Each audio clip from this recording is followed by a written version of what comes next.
Здравствуйте, дорогие подписчики и гости канала. Я рада приветствовать вас на канале Истории судеб. И вот наша история на сегодня. Четырехлетний Коленька проснулся от урчания в животе. Живот даже не урчал, а просто сжимался от голода. Он встал и пошел на кухню, мимо спящей матери. Вокруг был бардак. Он переступал через пустые бутылки, какие-то обертки и только думал, чтобы на кухне осталось хоть что-то. Придя на кухню, он огляделся. Грязная посуда в раковине, грязная посуда на столе. Корзинки для хлеба не было видно. А вот на нее у него и была надежда. Он пододвинул стул и открыл шкаф в поисках хоть кусочка хлеба. Но хлебница была пуста. Вокруг нее были крошки. Он их собрал и съел, и тут же во рту у него образовался жуткий привкус старого плесневелого хлеба. Коля грустно вздохнул, слез с табуретки и пошел в комнату. Может быть, там в каком-то из пустых пакетиков что-то оставили вчерашние гости, но и тут его ждало разочарование. Тогда Коля решил разбудить маму. Он тихонько подошел к ней и осторожно похлопал по плечу. Мама не просыпалась. Он испугался и начал толкать ее сильнее. Мама открыла глаза, махнула на него рукой, не забывая ругнуться, и отвернулась к стене дальше спать. Тут он услышал, как поворачивается ключ в замочной скважине. Вот его спасение. Это точно приехал папа. И тут же он услышал: «Я дома!» Коля подбежал к нему и обнял. Но следом за Колей в коридор вышла мать и накинулась на мужа. Она много кричала, обвиняла отца в том, что он неизвестно где гулял, а нагулявшись пришел. «Что, все бабы тебе надоели и решил прийти домой? Вспомнил о семье? Зачем пришел?» «Кать, ты что? Я же в рейсе был и только приехал. У меня всего несколько часов времени, и я сразу к вам». «Вы все дальнобойщики одинаковые. Уходи отсюда и не возвращайся. Несколько часов у него. Пошел вон!» Коленька испугался крика и убежал прятаться на кухне. Иван повернулся к жене. «Замолчи. Смотри, ребенка напугала своим криком». «Конечно, я во всем виновата, а не ты. Это ты у нас только правильный. Уходи. Это квартира моих родителей, а с тобой я разведусь». Иван развернулся, хлопнул дверью от злости и ушел. Следом за хлопком от двери Катя услышала грохот с кухни. Это Коленька. Увидел кастрюлю в холодильнике. Он в надежде на то, что там есть остатки еды, пододвинул табуретку, встал на нее и, стоя на носочках, тихонько тянул кастрюльку к себе. Но от хлопка двери испугался. Сделал резкое движение, и остатки супа из кастрюли пролил на себя, а кастрюля улетела на пол. На кухню зашла уже разъяренная мать. Увидев эту картину, она больно схватила Коленьку за руку и грубо сказала: «Убирайся вслед за своим папашей. От тебя тоже одни только проблемы. Ты мне не нужен». И вытолкала за дверь. Мальчик сел на ступеньки рядом с дверью и тихо, молча заплакал. Он даже не слышал, как 3 этажами выше хлопнула дверь, и кто-то начал спускаться по лестнице. Оля закрыла квартиру и спускалась вся погруженная в планы. Вчера она полила цветы и вытерла пыль у мамы в квартире, а сегодня у Нины Васильевны.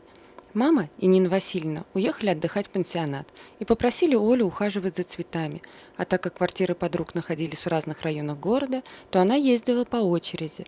Оля была рада, что сегодня пораньше все сделала, и у нее свободный день и выходные. В планах были прогулки по парку и набережной, поход в кафе, где продавали ее любимый торт. Ее мысли прервались, когда она увидела худенького мальчугана, сидящего прямо на ступеньках у двери. «Малыш, что случилось? Ты не можешь попасть в квартиру?» Мальчик поднял заплаканные глаза и так грустно посмотрел, что у Оли защемило сердце. Она увидела худенького, заплаканного мальчика в грязной одежде, которая местами была в дырках. Оля постучала в дверь, рядом с которой сидел малыш, но дверь никто не открыл. Не зная, что делать, она спросила мальчика: «Малыш, ты голоден? Пойдем со мной, я тебя покормлю, и мы подождем твоих родителей».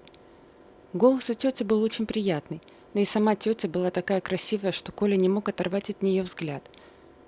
«Меня тетя Оля зовут. Пойдем со мной». И она протянула мальчику руку. Мальчик встал, взял ее за руку, и они пошли вверх по лестнице. Заведя малыша в квартиру, Оля решила сначала его искупать и быстро выстирать одежду. Сейчас лето, и все быстренько высохнет на балконе, думала она.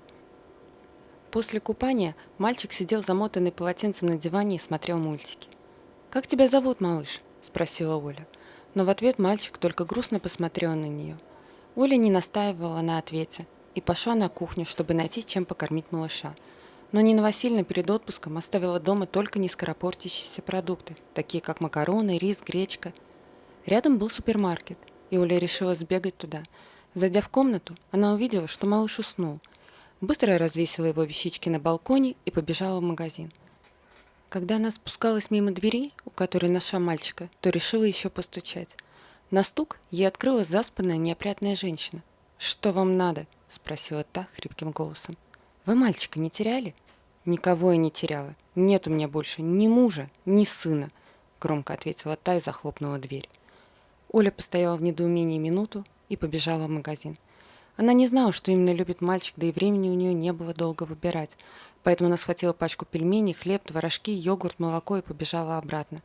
Придя домой к Нине Васильевне, она отдышалась и увидела, что малыш еще спит.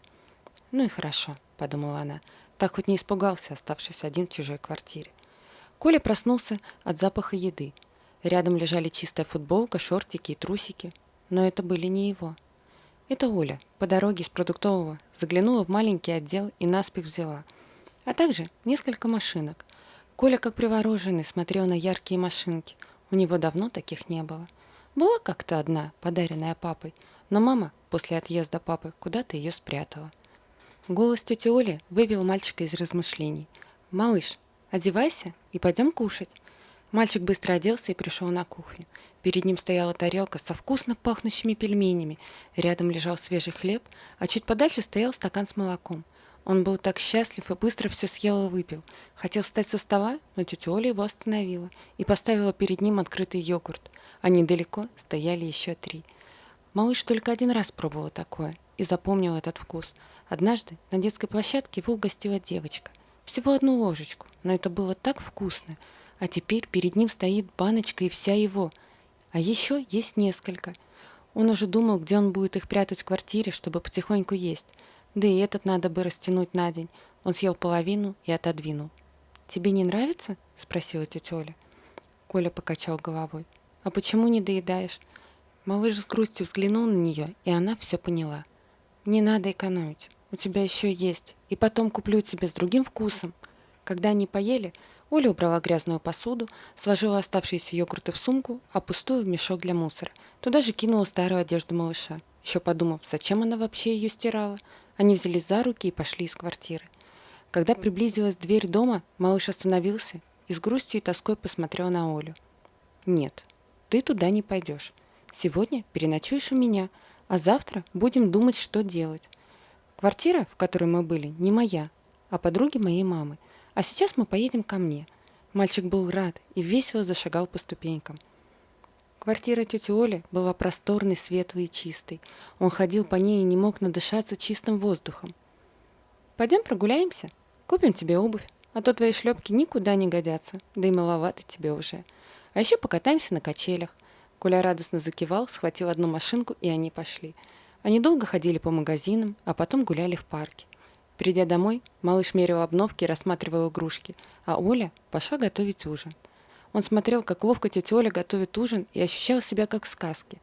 После ужина, уложив малыша смотреть мультики, Оля стала думать, что делать. Она позвонила Нине Васильевне и все рассказала. «Оль, так это же Коленька, Ванин сын. Да, он живет в той квартире. Мать у него никудышняя. Катька постоянно в загулах, а Иван хороший. Всегда нам, старикам, помогает, ни копейки не берет. Последний год устроился дальнобойщиком работать и редко бывает дома. Все старается для семьи, а Катьки мало всегда». «Тетя Нин, а Коля всегда не говорил?» «Нет, очень болтливый был мальчик, но я его где-то год не видела. Раньше приходил вместе с отцом, когда просила помочь». «Оль, мы с твоей мамой через 3 дня возвращаемся. Можешь больше не поливать цветы. Приедем и решим, что делать». Оля положила трубку и пошла к Коле. «Коленька», — ласково сказала она. Мальчик вопросительно посмотрел на нее. «Мне Нина Васильевна рассказала, как тебя зовут. Отец твой, видимо, в рейсе, поэтому пока поживешь у меня. Ты согласен?» Коля подскочил и крепко обнял Олю в знак согласия. «Ну вот и отлично.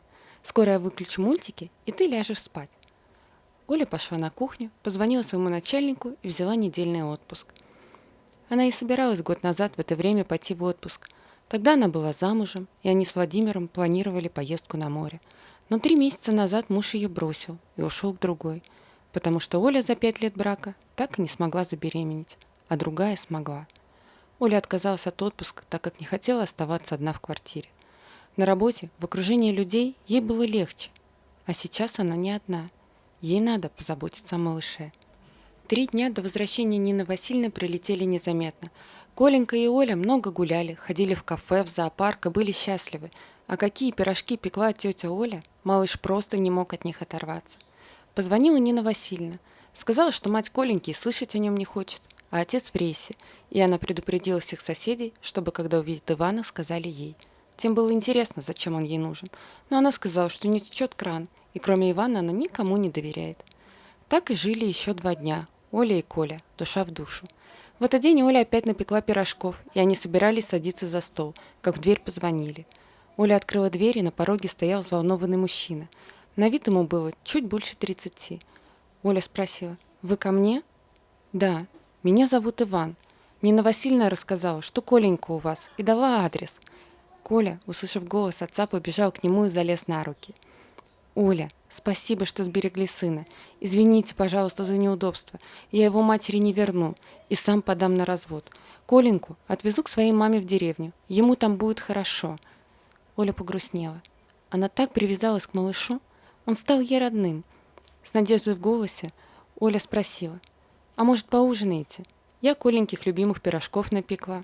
Вы же с дороги, отдохнете, поедите. Да и вещей у него много накопилось. Надо собрать». Иван не знал, что ответить, и тут услышал: «Пап, давай останемся. Тетя Оля хорошая». Иван остолбенел и спросил: «Что ты сказал?» «Тетя Оля хорошая». «Оля, вы слышали? Он заговорил. Оля, вы наш ангел». Он без стеснения обнял Олю и закружил. Они пошли на кухню кушать пирожки. Оля уговорила их не ехать в ночь, а переночевать у нее. Прошел год. Оля шла по парку, где они любили гулять с Коленькой. Впереди она катила коляску с новорожденной дочкой. А навстречу ей шел муж, который забрал сынишку из садика. «Мама, я так соскучился по сестренке, пока был в садике». Оля обняла сыночку Колю и поцеловала Ивана. Они улыбались и радовались прекрасной погоде. Коля весело рассказывал, что ему друг в садике рассказал, что, оказывается, в зоопарке у козочки появился козленок, и он очень хочет его посмотреть. Родители рассмеялись и сказали, что значит, сейчас идут в зоопарк. За своей радостью они не заметили сгорбившуюся женщину бомжеватого вида на скамейке. А она их заметила. Это была Катя. Единственное, что она могла сделать, это молча смотреть, пряча глаза. Вот такая история. Как вы думаете, правильно Оля поступила, забрав мальчика к себе домой? Напишите, пожалуйста, свое мнение в комментариях.